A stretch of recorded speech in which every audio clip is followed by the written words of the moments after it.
Hi everyone, this is Rickard once again from MI6 Sweden. I am very pleased to say that my video so far has been appreciated. I hope that you hit my prescribe button and that you give me a thumbs up if you like what you see. The third installment of the James Bond franchise came in 1964, once again produced by Albert R. Broccoli and Harry Saltzman. This movie was a Fleming novel that came out 1959 with the same name. After From Russia with Love, writer Richard Maibaum started to work on the script for his next installment, On Her Majesty's Secret Service. But since the release date was set for September in 1964, there was not enough time to scout for locations in Switzerland. Goldfinger had most of its locations in the US, and it was a more suitable project for the team. Terence Young, who had directed the two previous movies, left after a dispute of money with the filmmakers. Then they turned to Guy Hamilton, an old friend of Fleming. This was to be the first of 4 Bond movies with Hamilton. The title song, as you just heard, was sung by Shirley Bassey and was one of the more iconic songs of the 60s. Goldfinger also was the return of Bob Simmons and also for Ken Adam.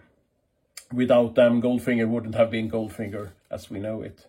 Simmons, who was a stuntman and stunt coordinator, set up one of the most iconic scenes of the Bond series, the fight with Oddjob in Fort Knox.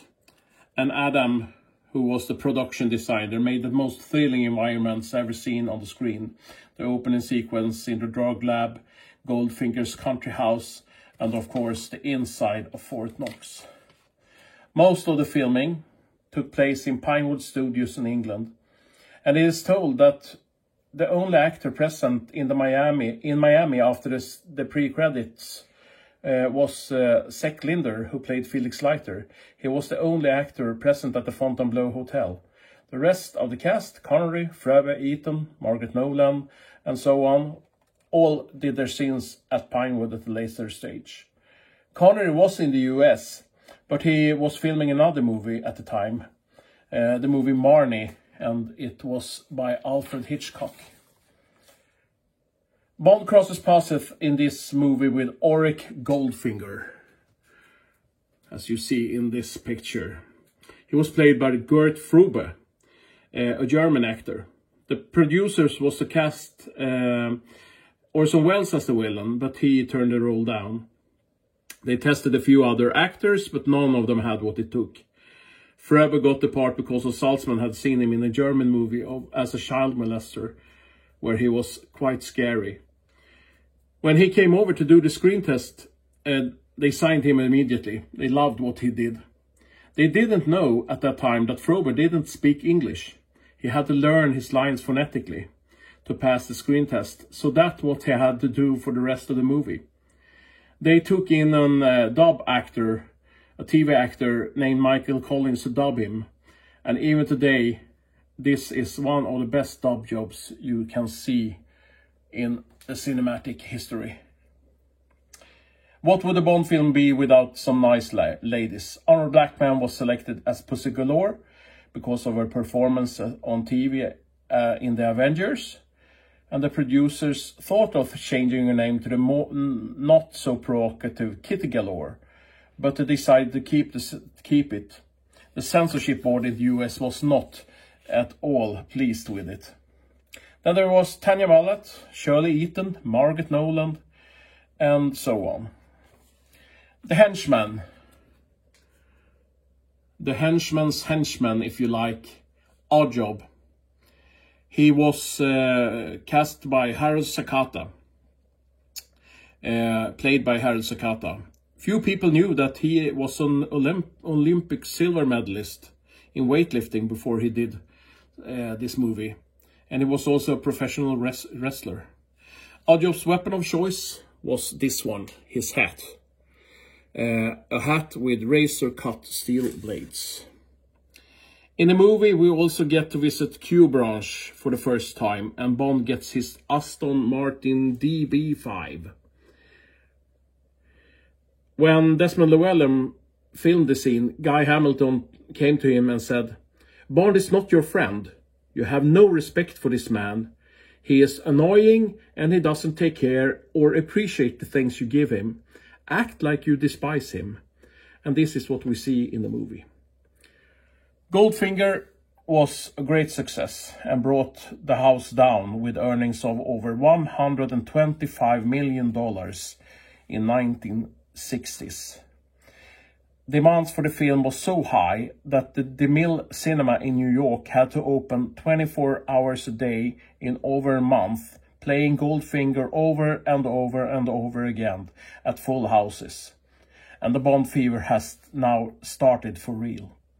Goldfinger was the first Bond movie that won an Academy Award. Well, that was a little about Goldfinger. Now let's see what I have in my dungeon, in my collection. So let's go into dungeon once again.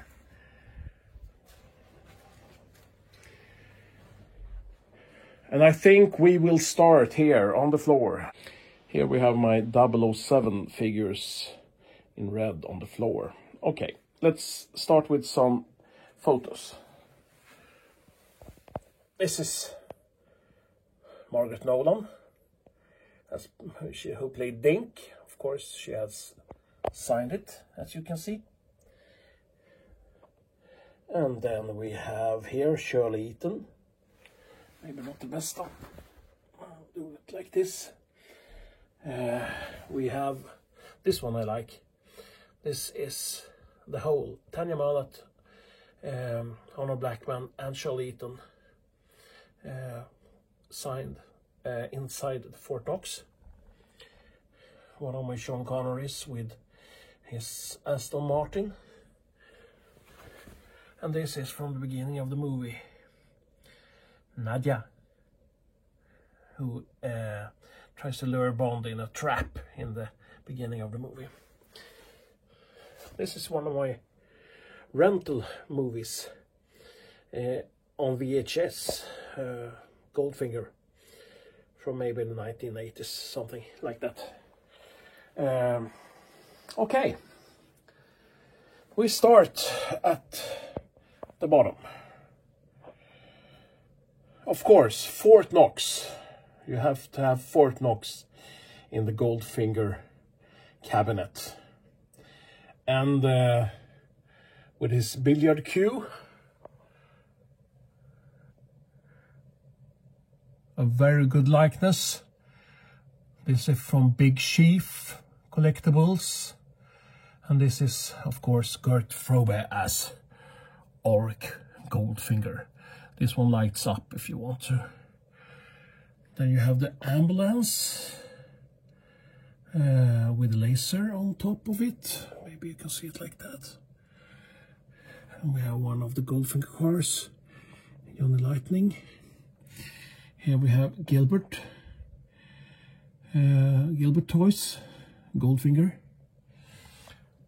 And here is Tanya Mallet's car, the White Mustang Cabriolet. Here we have the Golden Girl in the Bond Girls series. And of course, Auric Goldfinger's check to Bond when he loses the golf match. Golf was a pretty big thing in this movie. And of course I have this. This is Stoke Park Golf Club membership card, or Goldfinger. And this one is Bond's. I have a gold lighter here. It's in this cabinet because it's gold. And here we have Felix Leiter, Sec Linder, Felix Leiter's CIA card. We have Oddjob from Corgi Icons. And we have here a Schlesinger 1 with Goldfinger and Bond in the background. There we have Goldfinger and Bond. This was the ball that fooled Goldfinger to lose the match. Of course, his Goldfinger's Rolls Royce. The Rolls-Royce Sedan DeVille. This is from Corgi, Director's Cut series, with a lot of good details.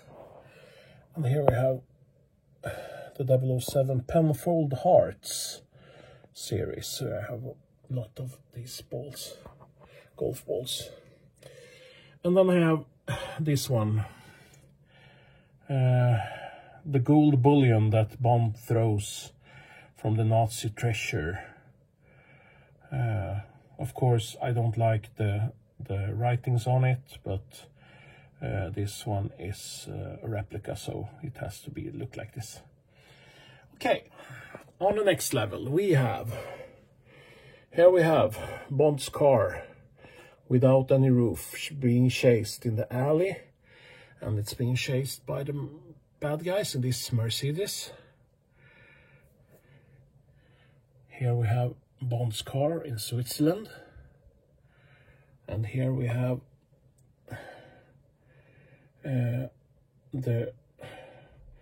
you can even see the scratches on it. The Mustang that Bond uses his tire slasher. There's a tire slasher, sorry. Tire slasher on. And here we have Oddjob at the car wrecking site, and on the truck we have the car that has been crushed with Mr. Simmons in it. And this is Mr. Simmons' car that's been crushed before it's been crushed, of course. Here we have a note, exactly like it looks in the movie, with misspellings even.